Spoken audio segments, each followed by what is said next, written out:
Hi there, welcome to John's Book Club.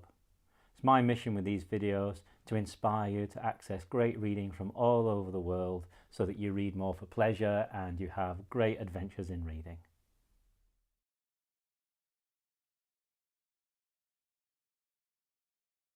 Hello there, it's lovely to be with you again.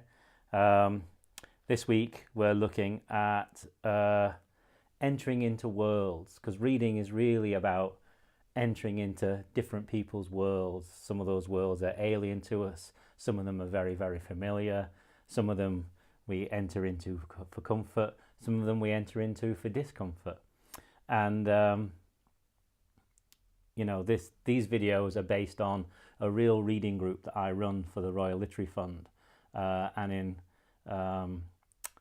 with a lot of support from Bradford Literature Festival and Waterstones in Bradford.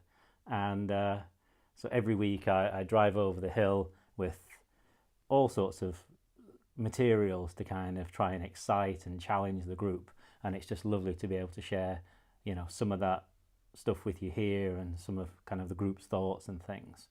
So entering into new worlds, I wanted to really kind of look at something very, very different this week, and it's very rare that we kind of go into kind of genre fiction. We normally are in a much more kind of literary sort of thing because it's the Royal Literary Fund, but I wanted to kind of really push the boat out, and so we were looking at a story from this book. This is Mirror Shades, edited by Bruce Sterling. It's a cyberpunk anthology, so it's sci-fi, hard cyberpunk. So in order to kind of get into some of this stuff, you have to enter into new worlds. It's not the easiest book to find, and I think it's quite expensive secondhand, but you may be able to kind of find bits and pieces of it online. I particularly wanted to look at Pat Cadigan, who's one of her early stories is in here. I read her first or second novel many years ago, what was it called? Mind Players, and I thought it was absolutely brilliant, and then I found that she was in here. So the reason that I went for this story rather than say a William Gibson or something like that from here is, one, that Pat Cadigan is a woman, and two, that she's writing in a field where, well, every other author in this book is male. Sadly, of course, the usual sort of stuff applies, in that there are absolutely no women of colour or people of colour writing in this book at all. And I don't know if, it's not an intersectional future kind of thing. The other interesting thing, of course, is that kind of the time that a lot of these stories are set in is now past. So it's interesting to kind of look at sci-fi stories from this period as a kind of history of the future that may or may not have come true, and look at some of the kind of predictive stuff and things like that are in there. So let me read you a little bit of this story. Well, actually, I should tell you a little bit more about it first. So Pat Cadigan started writing in the early 80s, and this is from 1985, this story, and it's about music. It's about the future of music and where music is going, or rather musical performers. And we meet this character called Gina, who is what's called a sinner, which is short for synthesizer. And it's not that she's a player of a synthesizer, it's that in this time music is no longer made so much on instruments. There are a few bands around still making music on instruments, but they tend to be like tacky bar bands. What you do in this time is that that a music producer actually goes straight into the mind and the soul of the synthesizer. They've got sockets in their heads and all over them, and they're plugged into and pushed in different ways, and that experience is somehow put down onto tape and to hard drives so that it can be watched on what's called the tube later on. So she's predicting YouTube, which is quite incredible actually. She's predicting YouTube in 85. And the thing about, I won't tell you too much, but the thing about Gina is that she no longer wants to be a sinner. She's exhausted, but she's trapped in this managerial deal. I think it's actually based on Hendrix's story with his manager in some ways, because Hendrix is referenced quite a few times within this story, Jimi Hendrix, and it's worth kind of looking what happened to him, how kind of he was kept kind of, you know, in a debtful situation so that he would always have to produce, you know, and this is what happens. She's trying to get away and people just want to exploit her. But let me read you this passage. I said I'd read you a little bit. And this is about the experience of being plugged into. And then it was flashback time. And I was in the pod with all my sockets plugged, rocking Manowar through the wires, giving him the meat and bone that made him Manowar, and the machines picking it up, sound and vision, so all the tube babies around the world could play it on their screens whenever they wanted. Forget the road, forget the shows, too much trouble. And it wasn't like the tapes, not as exciting. Even with the biggest effects, lasers, spaceships, explosions, no good. And the tapes weren't as good as the stuff in the head, rock and roll visions straight from the brain. No hours of setup and hours of more doctoring in the lab. But you had to get everyone in the group dreaming the same way. You needed a synthesis, and for that you got a synthesizer.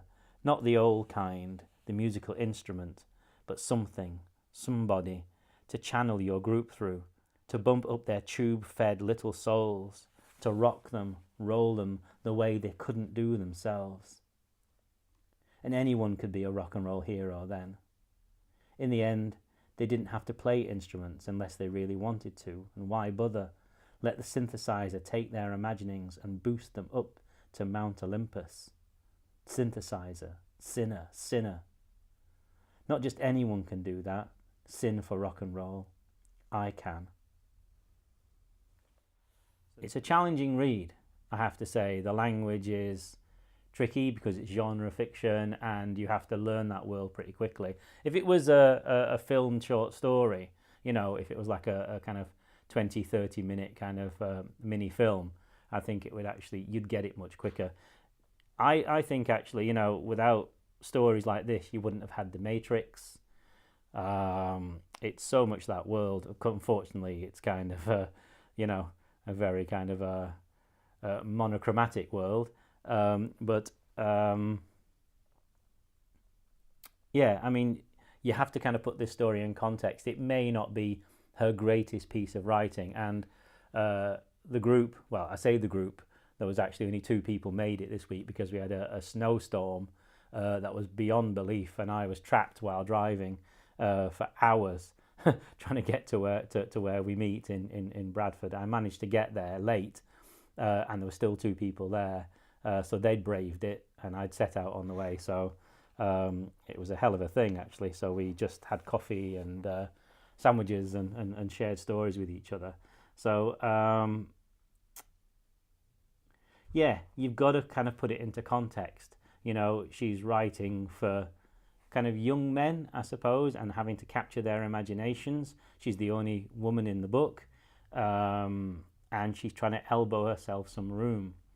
And once we'd kind of had that setting for it, the 3 of us kind of, you know, really enjoyed this. But I have to say that it's kind of all kind of genre stuff that you have to enter into the world to. If you're not usually a reader of that, then, you know, that faculty needs exercising. So maybe that's a good thing to try anyway. But even in that passage alone, that 1985, and she's actually talking about YouTube, or her idea of what will become YouTube, you know, which is quite incredible. So that's called Rock On, the story. Rock On, I should have told you that before, by Pat Cadigan, Patricia Cadigan, and it's in Mirror Shades. Then for our poet, we went to one of my favourite poets. Pablo Neruda. And we're going to look at Pablo Neruda in greater depth in a future week. But I just wanted to kind of offset that. So in Mirror Shades, obviously entering into a kind of a cyberpunk world, a kind of a possible future, which of course is 1985, so it's now the past, and that's just an interesting reflection. With Neruda, with this book, this is the Captain's Verses. We're entering into the world of intense love, and so that kind of inner desire and state and feeling that that we all kind of crave, I suppose, and Neruda's ability to put that down and to get that down is quite incredible, particularly in this book. Some of the poems from this book were used in the film Il Postino. If you've not seen that, it's really worth a look, and there's a representation of Neruda in there. It's a lovely, lovely film.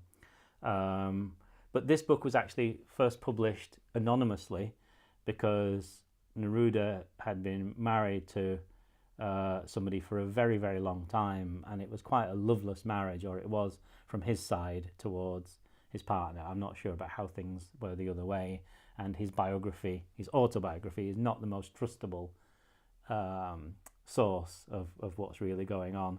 And he's living in exile on Capri with his nurse, Mathilde, and they fall in love. And it's the great intense love that he's always wanted, it seems. And so he writes this book of poems, which comes out and nobody knows who it's by, but causes a storm at the time. And then in the 60s, it's kind of finally acknowledged that it's a Neruda book. Let me read you this beautiful, beautiful poem, which is so intense and loving and balanced.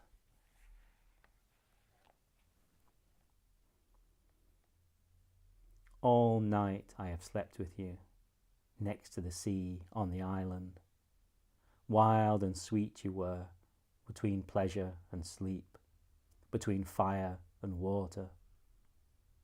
Perhaps very late, our dreams joined at the top or at the bottom, up above like branches moved by a common wind, down below like red roots that touch. Perhaps your dream drifted from mine, and through the dark sea was seeking me as before, when you did not yet exist, when without sighting you I sailed by your side, and your eyes sought, what now? Bread, wine, love, and anger I heap upon you, because you are the cup that was waiting for the gifts of my life. I have slept with you all night long, while the dark earth spins with the living and the dead, and on waking suddenly, in the midst of the shadow, my arm encircled your waist. Neither night nor sleep could separate us. I have slept with you, and on waking, your mouth came from your dream, gave me the taste of earth, of seawater, of seaweed, of the depths of your life, and I received your kiss, moistened by the dawn, as if it came to me from the sea that surrounds us. So you have them living on an island, the island of Capri. You have the island of their bed and the island of their mutual passionate love, that Mathilde is the cup that receives the gifts. And what's amazing is that it's not just nicey nice stuff. There's anger and difficult things as well. And that we accept that in each other, because of our love. And that's one of the great miracles of this poem.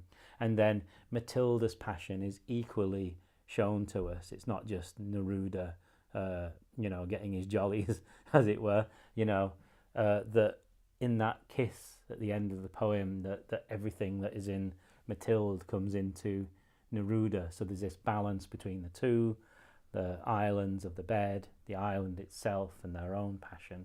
Incredible. And the language, obviously I'm reading in translation, and if you can read in Spanish, this is a a bilingual edition, so it's worth kind of putting the two together. I can't read in Spanish, but what I do with Neruda is that I will actually read the Spanish aloud anyway, just to get a feeling of the music from it. And there are actually quite a few Spanish speaking people where I live, so sometimes I will ask them things like, you know, does this actually say that, you know, and just check. But it's a really good translation. So this version is translated by Donald B. Walsh, if you want to find that. Okay, so I hope you check those out. If you do, then please leave us a comment down below and let us know how you got on. Maybe let us know about what you're reading right now. Let us know about how you enter into different worlds, or maybe the challenges that you face by not entering into different worlds. Maybe you've been stuck in your reading for a while and maybe you found this video because you want to open things up a little bit.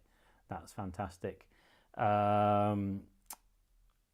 Please subscribe to this channel because that really helps. Please give it a thumbs up because that even helps too. And hit the notification bell so that you don't miss any videos. And there'll be one of my sort of meditation-y sort of sacred videos coming up soon. And I'll see you next week. Take great care of yourself.